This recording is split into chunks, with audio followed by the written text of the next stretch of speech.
Welcome to another Thursday with ThirdPath webinar. We're so glad you're here. We have a really exciting line of speakers today. And I wanted to start with a fact. Did you know that 2/3 of millennial men want to share caregiving responsibilities at home? That's a fact that we found from Boston College Center on Work and Family. And when we learned about it, we were so excited. We wanted to start the whole season of Thursday with ThirdPath webinars looking at that fact. How can we support these young men to follow their dreams? And just imagine what a way it will change our world, our workplaces, our families, their lives, if we can support them to do this. You'll see in today's call that we were actually going to set the great groundwork in helping understand why they can follow their dreams, these young millennials who want to really follow an integrated path to work and family. And we'll also talk about some of the obstacles. We hope that today's call gives you great insights that you can make this happen in your life and gives you some good insights about how to overcome some of the obstacles. So welcome. We have a wonderful lineup of speakers today. First, we'll be hearing from Jeff Greenhouse and Gary Powell about their book. Actually, Gary will start the conversation. And then we'll be hearing from some of the ThirdPath board members or previous board members talk a little bit about their own journey on this path, because I think you'll see that their stories help illustrate what Jeff and Gary have to say. So welcome, everybody. And Gary, you have a wonderful new book out that really helps talk about something that ThirdPath's believed in forever, where we understand that, yes, good public policy makes a difference. Yes, supportive organizations make a huge difference, but families can also make smart choices within whatever context that they live in.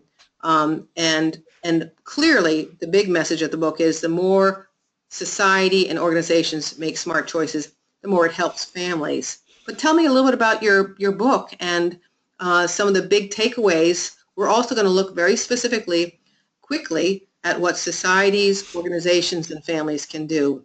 Welcome, Gary. Sure. Thank you, Jessica, and hello to everybody listening in. It's a pleasure to be part of this panel today, and I hope we have useful discussion for all of you. Jeff and I started in our thinking about writing a book with the observation that people, employees in the world today are increasingly being called upon to make what we call work-family decisions. And these might be decisions in the work role that are informed or influenced by consideration of the family role, or decisions in their family role that are informed by consideration of their work role. The roles are not disconnected like they once were or were in the traditional household. Now, we started our observation by just seeing that, well, people need to make these decisions more and more, but they're also influenced by decisions that are made by other parties. So we extended the notion of work-family decision to how societies can make work-family decisions, which we call decisions about laws and public policies that are informed by their citizens' needs to meet work-family responsibilities. So, for example, any mandates they have about maternity and paternity supports are work-family decisions by societies. Public expenditures on child care and early education are those types of decisions. Any laws or policies they have about part-time work, what constitutes a part-time job, whether there should be maximum work hours, what sort of vacations are mandated, what kind of holidays are mandated, are societal decisions. So societies can make a choice to make mandates or not, to spend money on certain things or not. Now, if we step down to the organizational level, organizations within society may make decisions about programs and practices that are informed by their employees' needs to meet work and family responsibilities. These might be decisions that they make because the society isn't mandating the decision for them. Like, for example, a study of 185 nations by the International Labor Office, which collects data on labor, family, health statistics, reported that the United States is the only nation of the all 185 that has no societally mandated paid maternity leave. So this leaves organizations with the question, do we do something about this or not? And if we do, what do we do? What do we mandate? Is it maternity? Is it paternity? Is it dependent care? How much pay do we give? How much time do we allow? Et cetera, et cetera. So those decisions might be made at the organizational level, as well as how many other kinds of family-friendly programs we have. And then when you look at the family level, families are making work-family decisions. We aren't into traditional gender roles anymore. So we define these decisions as decisions about one or both parties' involvement in work and family activities, with decisions about work activities informed by family considerations, and decisions about family activities informed by work considerations. Now, couples differ, obviously. If we're just looking at a dual career partnership, couples might differ in their family identity as to whether they focus on caregiving, of their partner or children or of elders or of extended family, or whether they focus on their career as a way of getting material resources to bring back to their family, or they focus on both. And you can come up with different combinations given the family identity of each of the two partners in a couple. Now, societal, organizational, family, employee decisions, we believe that there's a trickle-down effect, and Jeff will talk about that now. Well, great. And what you've done, I just want to just emphasize, because is you've really pointed out how it's all connected. And Jeff, I'm looking forward for you to talk about how there is this effect from one to the next, and thinking about how we're going to have some of this illustrated with some of the people on the call, thinking about how to say it succinctly so that we can get to a couple of really great illustrative stories too. So thanks, Jeff. We want to hear. Okay, I know, but you want to hear fast also, right? The essence of our book is what Gary referred to as the trickle-down effect, that the actions or inactions made by societies and organizations affect the options that employees and their families have. And what we argue is that when societies and organizations are supportive, when they make what Gary referred to as work-family decisions, it frees employees from having to make as many hard choices and enables them to make what we call smart choices. So a hard choice is like being caught between a rock and a hard place, that none of the options, none of the outcomes we think is likely to help us achieve more balance in our life. For example, having to choose between quitting a job and spending less time with our family than we would like. We don't want to quit our job, but we also don't want to spend less time with our family than we think is important, and yet we feel we can't do both. Or taking a work-related call, making a decision about taking a work-related call at home versus antagonizing our boss. We don't want to take the work-related email at home because we want to protect our family time. At the same time, we don't want to antagonize our boss. So there are many of these hard choices that are a function of the lack of support that are provided by organizations and society. However, when societies and organizations provide support of the type that Gary talked about, it enables people and their families to make what we call smart choices, or decisions that enable employees and their families to achieve more balance in life and enhance their family's well-being. And so maybe those families take advantage of more flexible work hours, opportunity to telecommute, opportunity to go on a reduced load, and to work in a culture that respects employees' lives outside of work. So the essence of our book is to try to show how smart choices by societies and organizations enable employees and their families to make smart choices to achieve more balance in life and to help their family. But the other point, as Jessica referred to earlier, is that regardless of whether we work in a supportive organization or not, or live in a supportive society or not, there are things that employees and families can do to make smart choices, and they all hinge on making work decisions that are influenced by or informed by our family life and family needs. And so many times when faced with a decision about to take a job, to quit a job, to take an assignment at work, to not take an assignment at work, we often think only in terms of their implications for our career and work and don't think about what impact those decisions would have on our family life. So that's what we encourage employees and their families to do as much as possible, to make work-related decisions that can not only help us meet our needs at work and our careers, but also meet our family needs as well. Now that's easier said than done, and some of the suggestions that we make, I think, are going to be reflected in the stories that we hear from the other panelists. Yeah, they are actually, because you've done such a great job of capturing some key points that really apply to pretty much any family. I was so excited to read them. So thank you. You both have done a great job. That the picture that you're all looking at shows this kind of pointed down diagram because of that point, that there is this trickle down. Smart choices at the societal level can help the organizations, can help families. And so we're going to quickly look at some of those real examples. One of the fun things that I saw when I was reading your book was, of course, there's some pretty amazing countries that have done some great things. And so in these very gender egalitarianism societies, what you saw was that they weren't just having men and women play a more similar role at work. You saw that they were also helping men and women play more a similar role in their families. And there's lots we could say about that, but one simple fact being like Sweden set up an incentive to really support men to be able to take paid parental leave through this use it or lose it policy.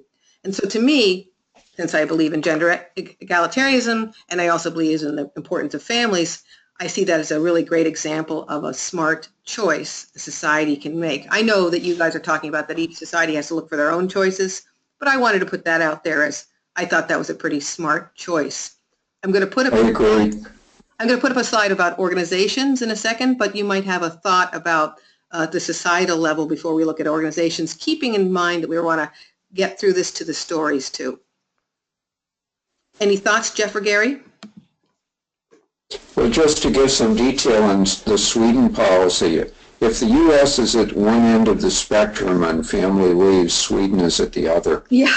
They have a family may take a total of 16 months of fully paid, government-mandated parental leave. And of those 16 months, 3 of them for the mother are use it or lose it. So if the mother doesn't take any leave at all, the couple has a total of 13 months. And then 3 of the months are for the father, use it or lose it. If he doesn't take it, well, the couple loses those 3 months.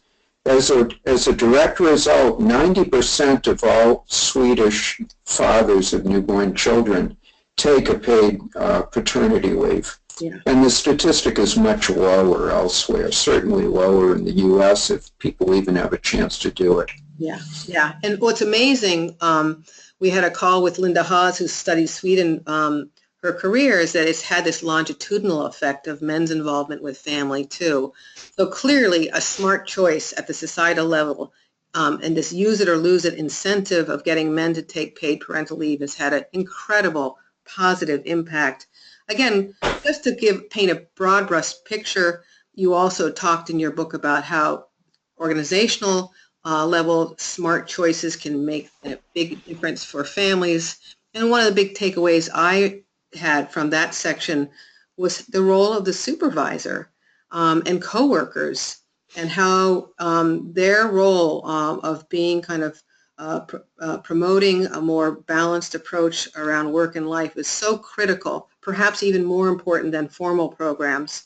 And then what was interesting to see is that what helped supervisors provide more support was because they themselves were in a supportive organization, or maybe they had a boss who was supportive, or they had been taken through training to be more supportive, or they simply have had some experience around providing caregiving responsibilities themselves. And again, there's lots more we could say about what organizations can do to really promote smart choices for their employees so they can better balance work and family. But I really liked those 2 points. Again, could I add one thing, Jessica, to that? I was going to say, thanks, Jeff. Yep. Sure. I think although the onus is on the organization to provide the kind of support that you have up there on the slide, that as we talk about employees and their families, we often have more power than we think, or more leverage than we think. And so sometimes the proactivity that employees and their families demonstrate can enable them to have more support than they even thought was possible. Yes. So part of the support is what part of the reason for the support is what supervisors bring to the situation, as you mentioned, in their own experiences balancing work and family. But we also can't forget the importance of individuals asserting themselves. Yes.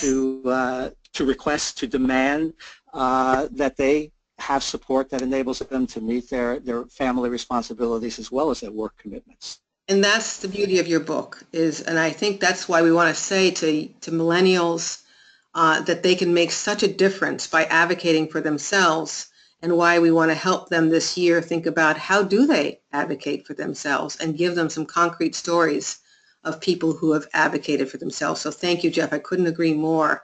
That's wonderful. And I know that this call is going to be looking at professional careers and helping people who are in professional careers, quote, make smart choices. But I think another takeaway from your book that's really worth underscoring, and I was so happy to see you talk about, was that really we want these to be choices available to people across the economic spectrum. And you talk very smartly, no pun intended, about what the needs are of low-income families. And most importantly, what I took away from this was everybody, higher income, middle income, lower income, benefits when we don't have such a divide in our society of income inequality. And again, that's not the focus of today's call, but that's how in-depth you went in your book. You really understood that this is an everybody issue. We can really create a better society for everybody at every level of the income spectrum by creating these smarter policies. Again, I'm rushing us. There might be one comment you wanted to say before we talk about families, which is really the focus of the call, and giving you some really inspiring examples of some men who've made some smart choices in their lives. Any last comments, Jeff or Gary, before we hear from the families? No, I say let's get to the stories. Same here, same here. Wonderful. And again, thank you for writing your book. I'm so glad it's out there. I'm so glad that people will be reading it and that it's really going to be widely used in the academic community to understand the interconnection between all these things. Because the truth is, ThirdPath's been talking about this for a while. We see this as a whole system problem. This is a slide we've had for a long time where we talk about, we think of all these things as a mobile, and that you can change one part of the system and it will influence the larger system. And so obviously having good public policy has a big impact. Having better support at your organizational level has a big impact.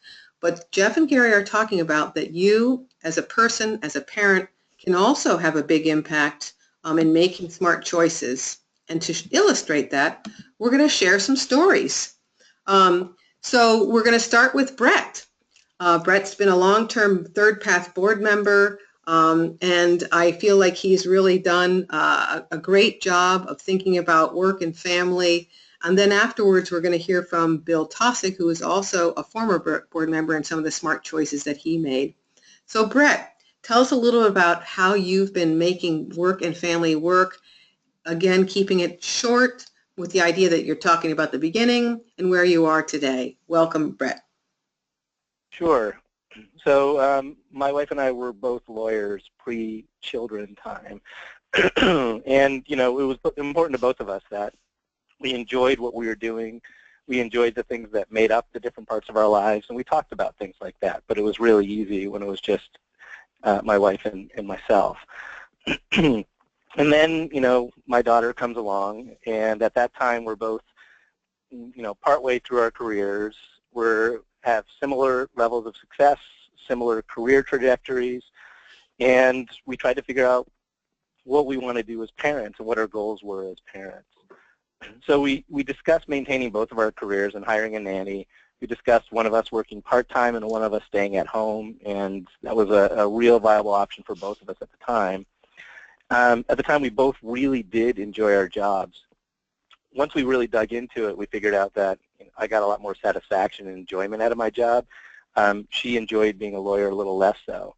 So we decided to go the nanny route and have my wife work part-time for a time being, and so we tried that out. Unfortunately, her boss, who was a work-first female boss and had chose to outsource all of her family issues, she made it pretty much impossible for my wife to pursue a part-time job at that place, and she was ready to leave in any case, and so she decided to be, after we talked about it for a while, to be a full-time stay-at-home mom.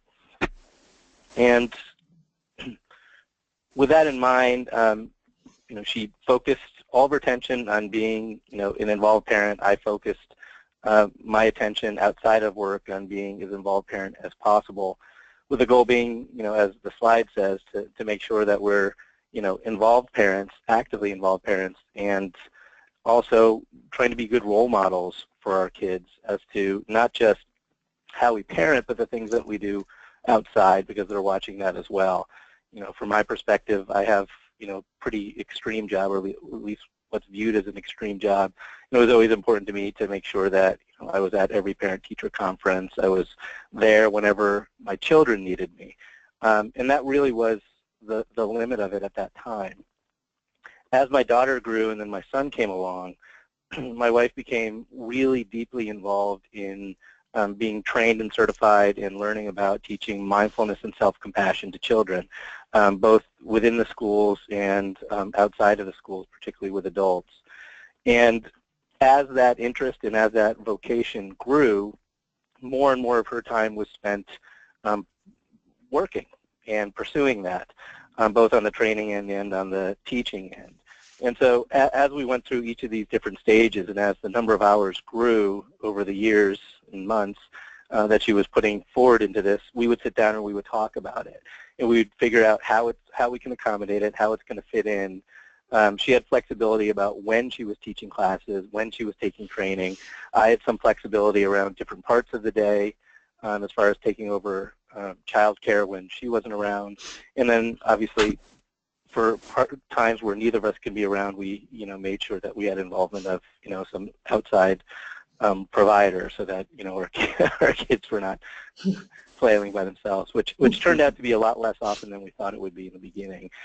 And so that continues. And today we're a family of an 8-year-old, a 12-year-old, a mother, a father, a lawyer, a mindfulness and self-compassion teacher, and all of us do the same thing we did, that day that my daughter was born. We get together on the couch, all 4 of us, and we talk about the different needs of each of us. And now, unfortunately, there's more needs because my kids have certain things that they're interested in doing as well. And we do our best to make sure everyone gets the most out of, this life, and that they're doing the things that are important to them. And we try to accommodate and plan and schedule all together. And so that's what we do, and that's how we continue to try to make it work. Wonderful. And there's a lot more we're going to circle back to, because coincidentally, Bill Tausig's story is also a story about being in law. And what we're going to hear is that, some industries, some organizations, some industries do make things more challenging. But I hope what you really heard Brett talk about is even within an industry where there could be defined as an extreme job and some extreme assumptions about how to approach work, Brett did an amazing job of setting boundaries. At one point, I remember an amazing conversation with Brett about how he knew what it was to succeed at work, but he also wanted to create a list of things of what it means to succeed at home. And so beautifully at the top of the list was that his kids would turn to Brett when they needed comfort. And he knew that that was a sign that he was an engaged dad, really had succeeded in making that connection with his kids, that at all the different ages they would turn to him and look for him for comfort, not just his wife for comfort. So there's more we could say. You're going to see a theme as we hear about Bill Tausig's story. Bill, we're so glad you're here. Tell us a little about the journey you've been on.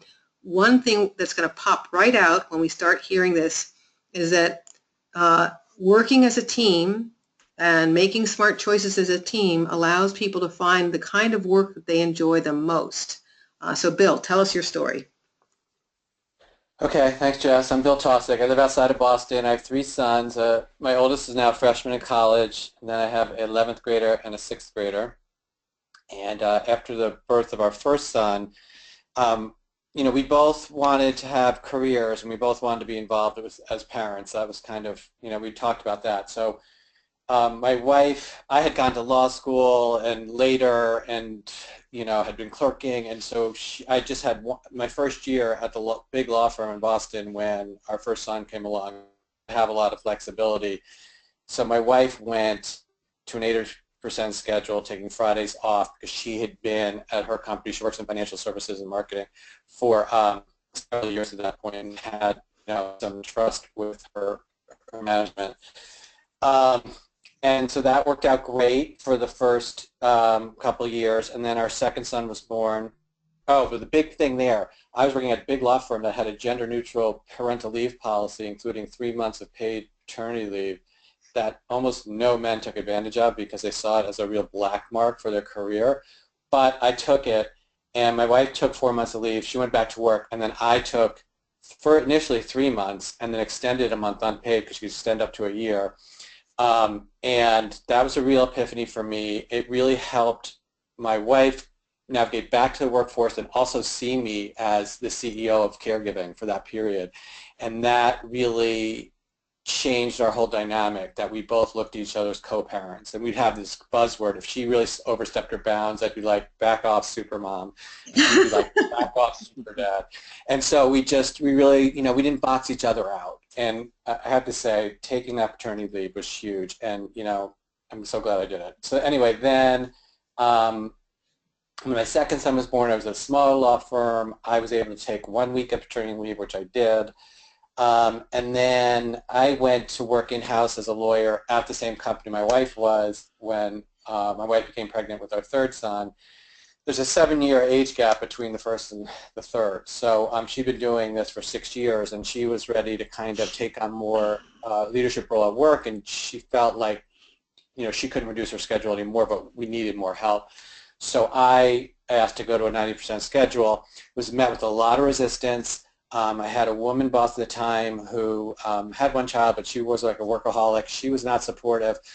That's when I got involved with ThirdPath. They really helped give me some confidence. And so at that point, the company had a 10-day paternity leave policy. And my proposal had been sitting with my boss for like 3 months, and she wouldn't even bring it to HR because she perceived it as a risk to her career to even present it.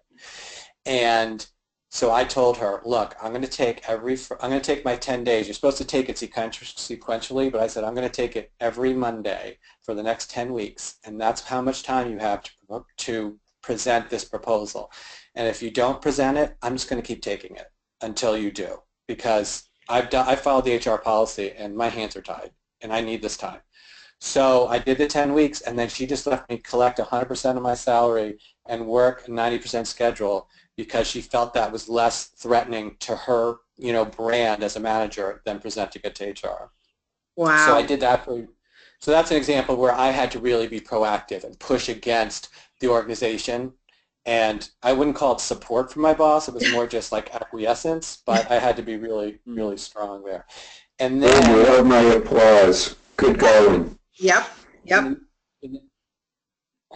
the next year, I got a new manager who came in and was like, okay, this person's being paid 100%. Why is he working a 90% schedule?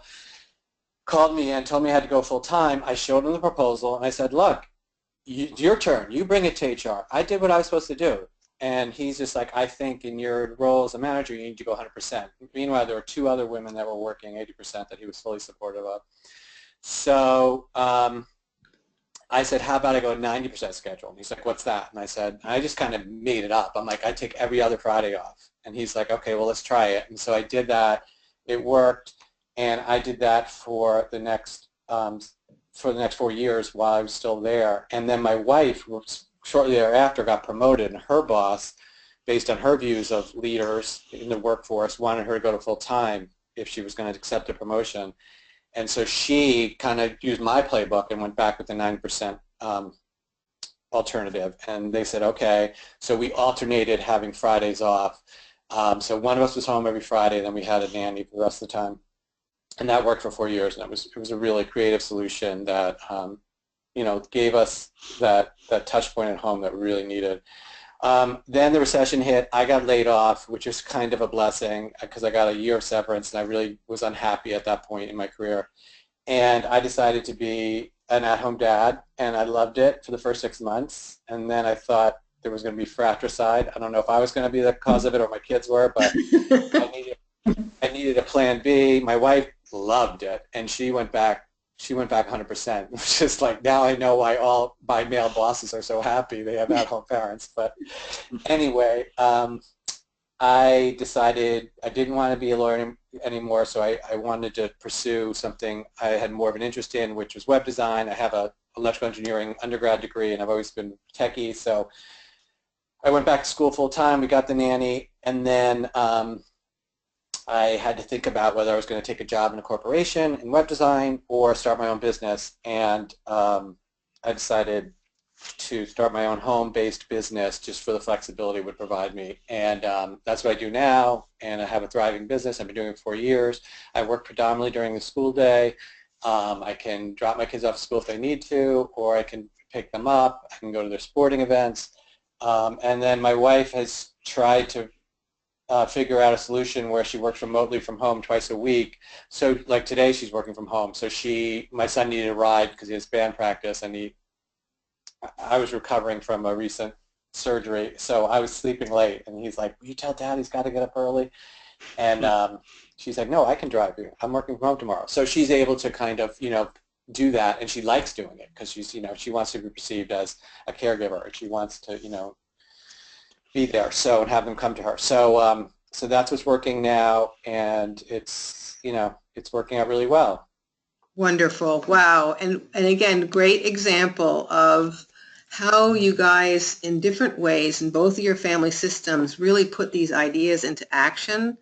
You first got to understand your own family identities. One of the things that Jeff and Gary talk about in their book is that some people identify as career and caregiving, so they see themselves as both of those identities. And I think in both your families, that's what you've done, is you've figured out you believe in both the career and caregiving side of yourselves, and you've come up with different ways to make that work for your family. And that you've, gotten support from each other in particular. I love this part where, your wife, Bill, said, hey, I need some help. And it started you down this very different journey, although you made a good point. The journey was different, starting with taking paternity leave, too, and how important paternity leave is. And most important, number 4, you guys both describe stories where you went from a me decision to a we decision and really were able to think differently around gender roles.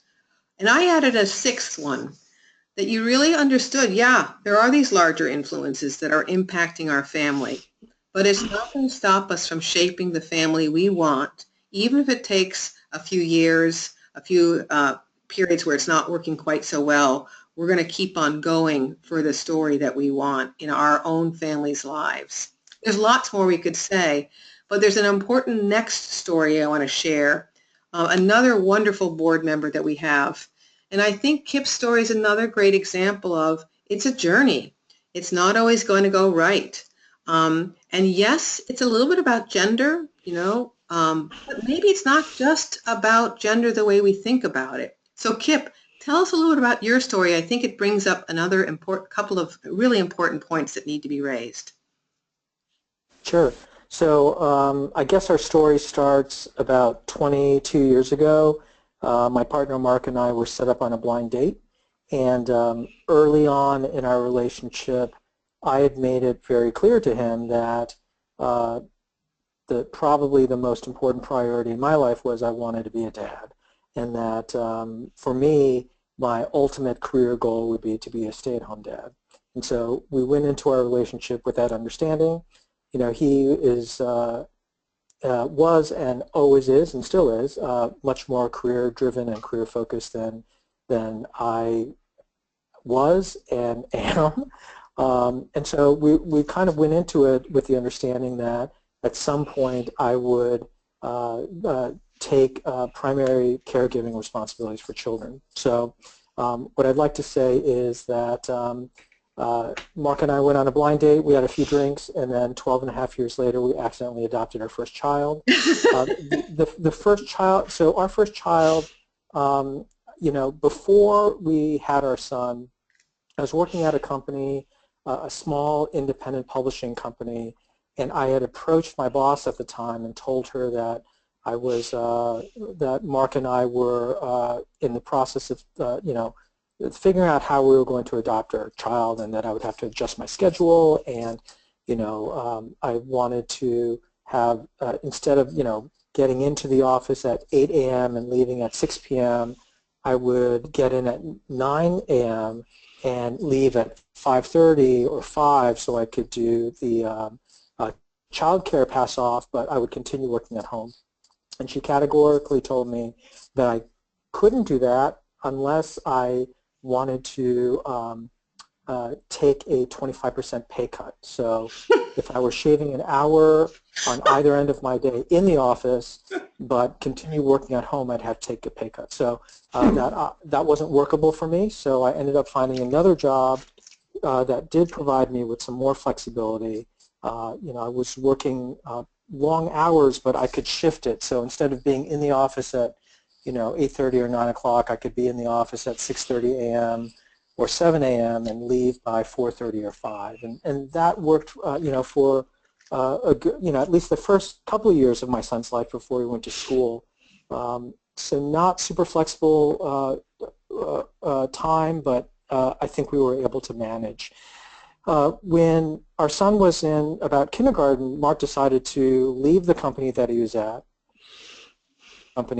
which meant he was giving, he was taking a pretty significant pay cut and also devoting much more time because he was in startup mode. So that required me to find a job where I was earning more money and also needed more flexibility. And something that Jeff said at the beginning really resonates with me, because it wasn't until that point when I realized that I basically had to ask for things. So, I had tried to ask for things, at jobs where I needed some flexibility, and when I was confronted with no, I just said okay, or I backed down, or I changed jobs. And I think that at this point I realized that I could be much more selective about what my expectations were and what I needed in order to be successful at a job. And so I was able to find a job that actually allowed me to work remotely 40% of the time. And then I was essentially traveling about 60% of the time, which sounds a little crazy, but so basically I was based in New York. The company was based in, global headquarters was based in Montreal, and my team was based in Toronto. So I was commuting from New York to Canada about every other week or so, which turned out to be incredibly flexible in a way, because the times when I was working 150%. The times when I wasn't working, I really was not working. And I'd never experienced that before, because ordinarily you end up, the line blurs between what you're working and when you're not working, when you're working remotely. Through a series of events where my company got merged with another one, and then it got acquired, and then we adopted our second child, I did end up taking some time off, because after the merger, my entire team was bought out, and then I was looking for a new job, and I found this incredible new job now, which is very much led by a CEO and a leadership team that believes in fostering a workplace that is really genuinely devoted to work-life balance, not just from a policy standpoint, but from a culture standpoint. So the values of the company where I work at now, which is a global healthcare communications network, our values are aligned with our policies. So there is not a disconnect between what is written on paper and how people act out the policies on that paper. And Wow. so we're in a much better place now. Wow. Wow. And again, a great example of how when we get that alignment, that it really can support smart choices for individuals and families. And so I hope what we can hear in all three of these stories is that it totally supports what Jeff and Gary have talked about in their book, that clearly being in a more supportive organization helps families make wiser choices, and having societies make smarter choices will help organizations and families make smart choices.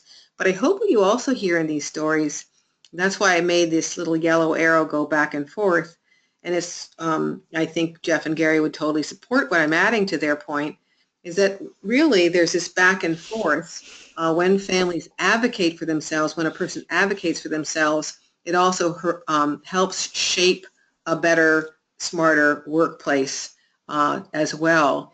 And in particular, that's important because what we're really trying to talk about today is, so how do we help millennials who are in the U.S., in a society that doesn't have great public policy, in organizations that are perhaps not the best and most supportive? How do we help those millennial men who say they want to share family responsibilities start down that path and stay true to that path? And what can we learn from some of the stories we heard today? So we have a little bit of time to talk about this, and then we're actually going to hear from Alex Duran, who is a millennial, and he can share some thoughts about how this echoes some of the things he's probably been thinking about himself. And we're going to keep one eye on the clock so that we have time for questions and answers as well. Jeff and Gary, you've been listening in. If you don't mind, I'm going to start with maybe Jeff first. What have you heard in some of the stories that you feel like really supports what your book has been talking about? And what are some things we can do to support more people to make more smart choices? What comes to your mind, Jeff? Well, I thought all three stories were really interesting and inspiring. And one thing that they had in common reminded me of a point that you made to Gary and me when we asked you to review our draft of our chapter on families. And you kept saying how situations change and families change. Yeah. And I saw that change in all three of these stories. Yeah. Circumstances change. Children get born or adopted.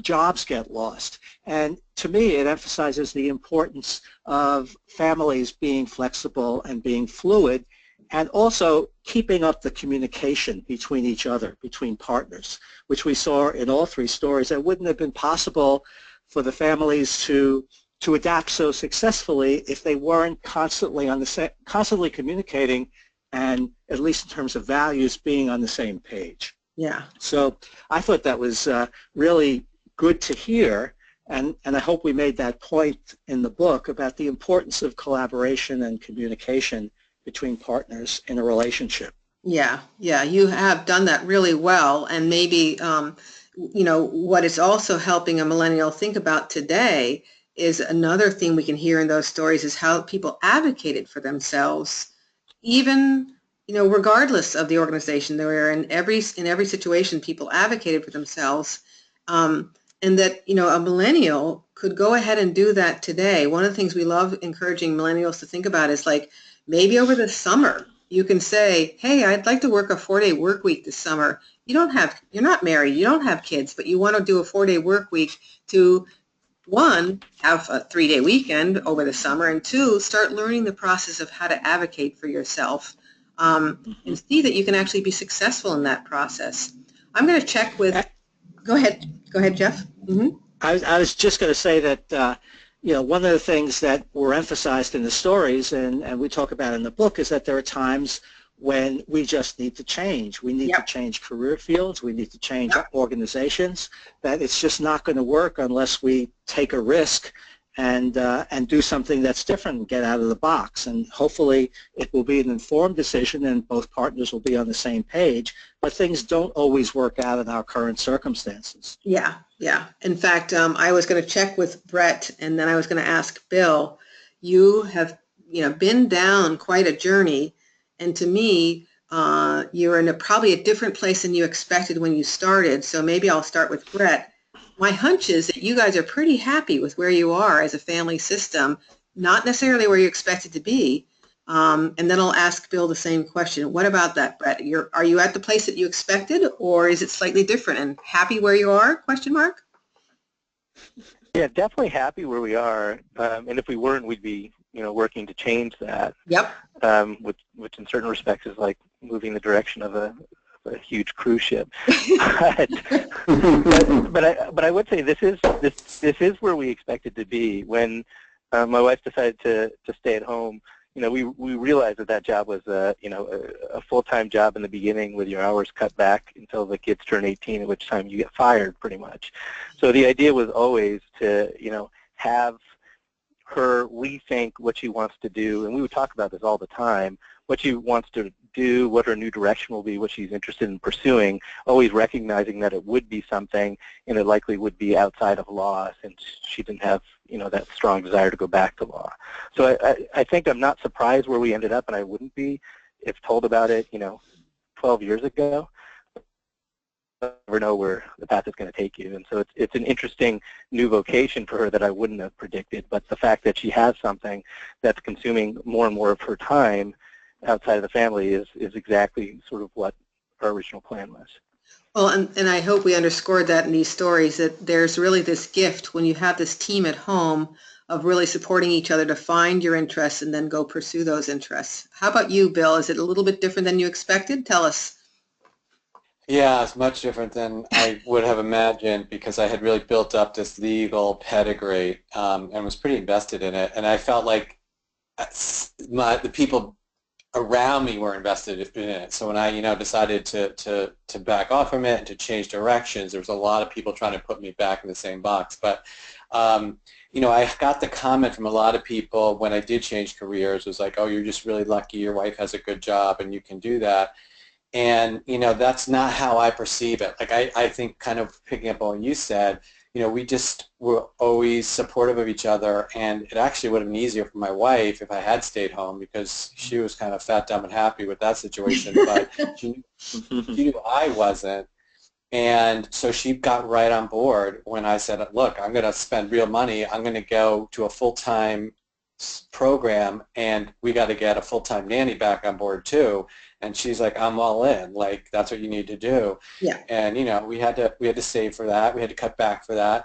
But I also wanted a role model for my kids that, what, you can change careers. You can wake up and decide, like, this isn't working, and I'm not going to just do this every day. Like, I'm going to do what I'm passionate about. So I'm so much happier. The temperature of the family is so much lower. And, my wife's been really she's really blossomed. She's been able to take on more at work, and she can travel more. It's really freed her up.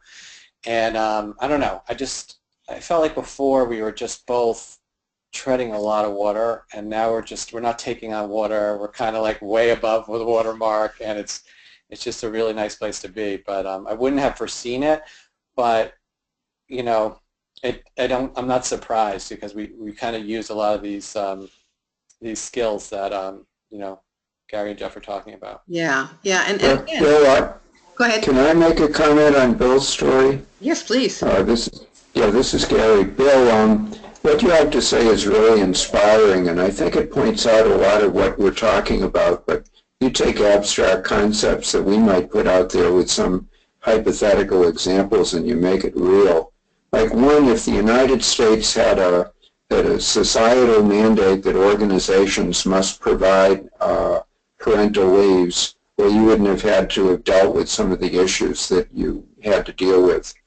But given the absence of such a mandate, if one of the bosses you talked about had felt that it was important to accommodate your wishes to make work and family work, if she had made that personal decision, or if there was an organization, so she was a family-friendly supervisor, or if the organization had made a decision to have a policy to that effect, you wouldn't have had to have pushed so hard to get what it is that you needed. So to finish, you were proactive, as Brett was and as Kip was, all in trying to make things work for yourself. And I think that's important, And it comes back to a point Jessica was making about drawing those arrows between the three different figures we have on the cover of the book. We talk about trickle-down effects mostly, but there can be trickle-up effects.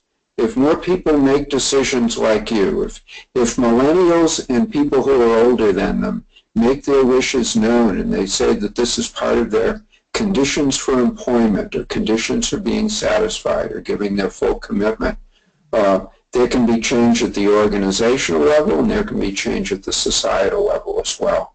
Yeah, thank you. Oh my gosh, thank you. That was perfect, Gary. And I just want to give Kip one more word before we hear from Alex Duran. I think you don't want to lose track of two important things. In all of your stories, it wasn't that you weren't going to work effectively with the solutions that you were offering. You did a great job at work. And just as importantly, Kip, I think you can speak for all of the guys on the call, how important has having time to be a parent been for you and for your life? I mean, clearly, for me, it's the most important thing that's happened to me. As it relates to the question that you had asked earlier to Brett and Bill about, is this what they expected? I mean, I would just add for me myself is this is not at all what I expected would happen in terms of my career and my job as a father. I am the least ambitious person that I know, but somehow I have stumbled into these jobs that progressively have allowed me to be much more forthright or more forceful in terms of how to create the boundaries, because I think when you're younger, when you start in your career and you're in your 20s, and certainly for Gen Xers like myself, we didn't know that we had even the right to ask for certain things. And I know that now that I manage mostly entirely millennial staffs, they're much more forthcoming and much more, this might be too aggressive a word, but much more aggressive about sort of laying out what their expectations are. And as long as it lines up to what their job requirements are, there's no reason why we can't accommodate certain things. And certainly now that I'm in positions where I can help to shape policy as well as culture, I can say yes more often than I was said yes to when I was that age. So that's been a really big learning experience for me. Wonderful, wonderful. So we hope we've inspired you to think about how change is possible. And Alex, you've been listening in. You're thinking ahead around these issues. You've already done a great job in your own life thinking ahead about these issues. Any new insights today, or most importantly, any wisdom you want to share with other millennials about what you can do to put some of these ideas into action right now before you even have kids? Share a couple thoughts with us, Alex, and then in about 4 minutes, we will get questions and answers from the audience. Alex, I'm so glad you're here. Hi, Jessica. Thank you, everyone, first and foremost, for sharing your stories, both Jeff and Gary, around the book, and Bill, Brett, and Kip, really inspiring stuff. With the limited amount of time that we have, I really want to summarize what I've been hearing, and it really comes down to value-centric, intentional decision-making. The theme that I see coming up from Jeff and Gary's book, as well with the stories that we've heard today, is that when you choose a value-centric path that through strategic experimentation enables lifelong journey of learning, it models behavior that helps support the evolution of the whole system. And the whole system in this way that I'm thinking about is it's like not just this whole system of society, governments, policy, but your children are whole systems in and of themselves. And they're watching their parents craft these life design questions around work and family that become second nature to them. And so I think that that's really part of what you're seeing in these millennial surveys that are coming out about wanting to have integrated life approaches and wanting to practice shared care. It's the confident, courageous, strategic, value-centric decisions that the people whose stories we've heard today have been making over the course of several decades being reflected in the next generation of human beings. And so we have to start to bring up that while some of these happen circumstantially, most of them, if not all of them, can't happen without intentionality. And I think the conversation that we should be having with the next generation of young adults and youth is around how do you practice intentional reflection every now and then to make sure that the decisions that you're making are not being swayed by the winds around you, by your environment, but that rather you have the power to craft the structure and the design around work and family that's most important to you. So that's sort of what I'm taking from this call today. Wow. Well, I couldn't have said it any better myself, Alex, and it reminded me that, you know, we've asked you to help us with something this year. So if you're listening in today and you're excited about what Alex talked about, we're going to actually have a millennial working group over the course of the year where we really help some of this value-centric intentional decision-making with the idea that we want you to help think about what you can do today to start putting these ideas to strengthen that integration muscle so that when you get to those next choices tomorrow, you feel more equipped to keep staying true to what your values are and know how to take that pause and reflect and be on that journey. Yeah, you get off course once in a while, but in general, you're staying true to the journey you want to stay true to. Wonderful. Well, we have had such an amazing call. I knew it would be. Everybody contributed such an amazing points to the conversation. Jeff and Gary, thank you again for a wonderful book. What we're going to do next is open it up for questions and answers. And what I'm going to do is stop the recording so that we can then just open it up for questions and answers. All right, so hold on one